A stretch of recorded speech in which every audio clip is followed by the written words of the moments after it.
sini saya akan membawakan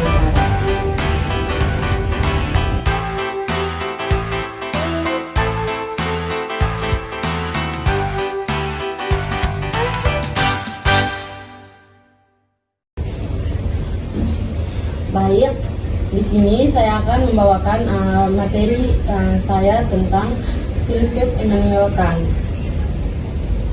Di sini yang pertama, pemikiran Immanuel Kant tentang korupsi dalam konteks etika deontologis.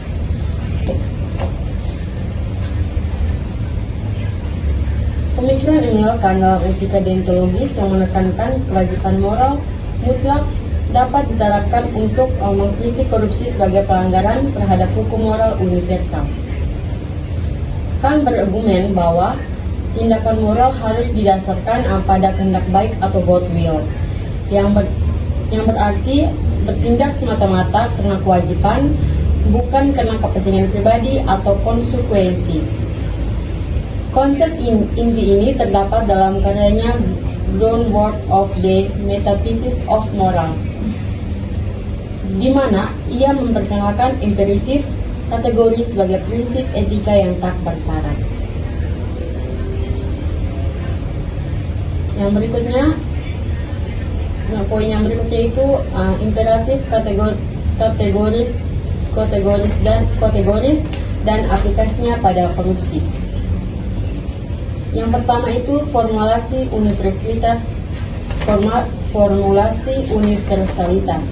yang artinya bertindaklah hanya berdasarkan maksim pada saat yang sama dapat kamu kehendaki menjadi hukum universal. Formulasi universalitas ini berarti mengharuskan tindakan dapat diterapkan secara konsisten tanpa kontradiksi logis atau praktis. Yang berikut, formulasi kerajaan tujuan, yang artinya bertindaklah seolah-olah maksim kehendakmu melalui kehendakmu menjadi prinsip pemberian hukum universal. Jadi, formasi kerajaan tujuan berarti membayangkan masyarakat ideal di mana semua agen bertindak sebagai legalisator moral. Berikut kita masuk ke kasus korupsi yang ada di Indonesia. Kasus korupsi yang saya ambil di sini yaitu kasus korupsi Asabri tahun 2012, 2019. Kasus korupsi pengelolaan dana investasi di PT Asabri atau Asuransi Sosial TNI Polri melibatkan penempatan tanah pensiun ke instrumen berisiko tinggi seperti saham fiktif dan reksadana bodong dengan modus manipulasi portofolio untuk komisi pribadi. Pelaku utama dalam kasus korupsi ini yaitu ex-direktur utama PT Asabri Sony Widijaja dan pengusaha Beni Tejokro Saputro. Dari kasus korupsi ini, negara mengalami kerugian sebesar 227 triliun.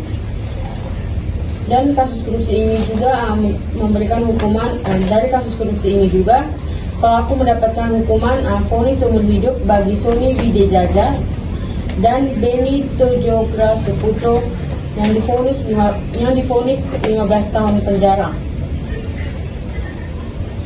Yang berikutnya itu, jika saya tertangkap dalam kasus Asabri dan taat pada Kant, berarti yang pertama itu saya akan bertobat secara moral, bukan cuma taat hukuman. Nah, di sini saya melakukan langkah sederhana yang dapat saya ambil, yaitu pertama, saya akui salah di depan umum.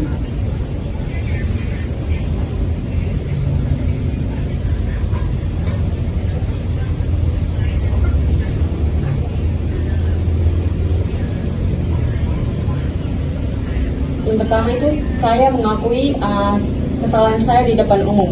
Yang kedua, maksim saya tidak bisa jadi hukum universal, jadi saya salah dan kembalikan semua uang haram kepada pemerintah. Yang ketiga itu dana itu milik pensiunan, bukan sarana dana pensiun itu bukan sarana untung yang saya terima, tetapi dana itu milik pensiunan, berarti bukan sarana untung saya. dan saya juga terima hukuman penuh.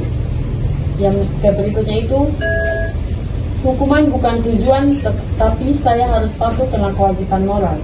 Jadi pengajar etika di penjara. Yang berikutnya, saya ajarkan. Jadi saya ajarkan bertindak karena benar, bukan karena untung. Dari langkah-langkah yang saya lakukan, intikan yang dapat saya ambil itu, saya tidak menyesal karena tertangkap. Saya hanya menyesal karena melanggar kehendak baik. Berikutnya, penerapan etika yang minimalkan sebelum terjadi korupsi.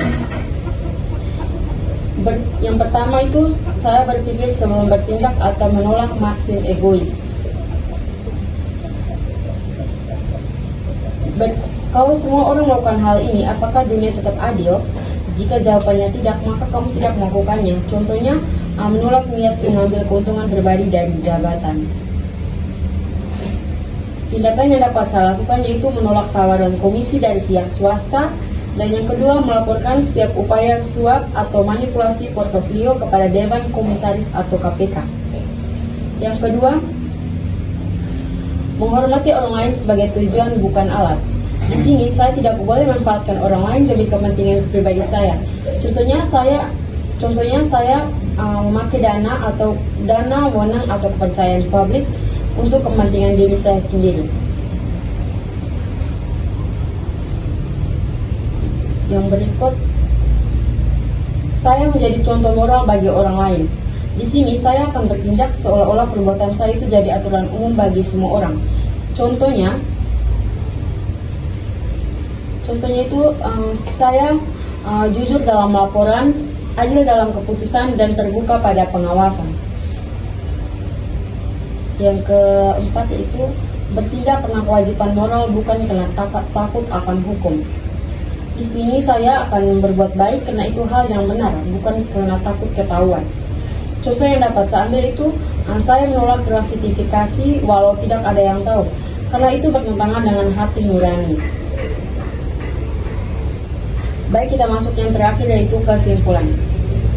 Dari hasil presentasi yang saya berikan kepada teman-teman, dapat saya tarik kesimpulan bahwa korupsi itu adalah tindakan yang tidak etis karena melanggar prinsip keadilan, kesetaraan, dan integritas. Dengan menerapkan imperatif kategoris, kita harus bertindak dengan transparansi, akuntabilitas, dan integritas untuk mencegah korupsi dan membangun masyarakat yang adil dan berintegritas. Dalam pandangan kami juga menekankan pentingnya prinsip universal dalam mencegah korupsi dan membangun kesadaran etis individu. Baik, sekian presentasi dari saya. Terima kasih kepada teman-teman yang sudah membantu saya melakukan tugas dari Pak. Terima kasih.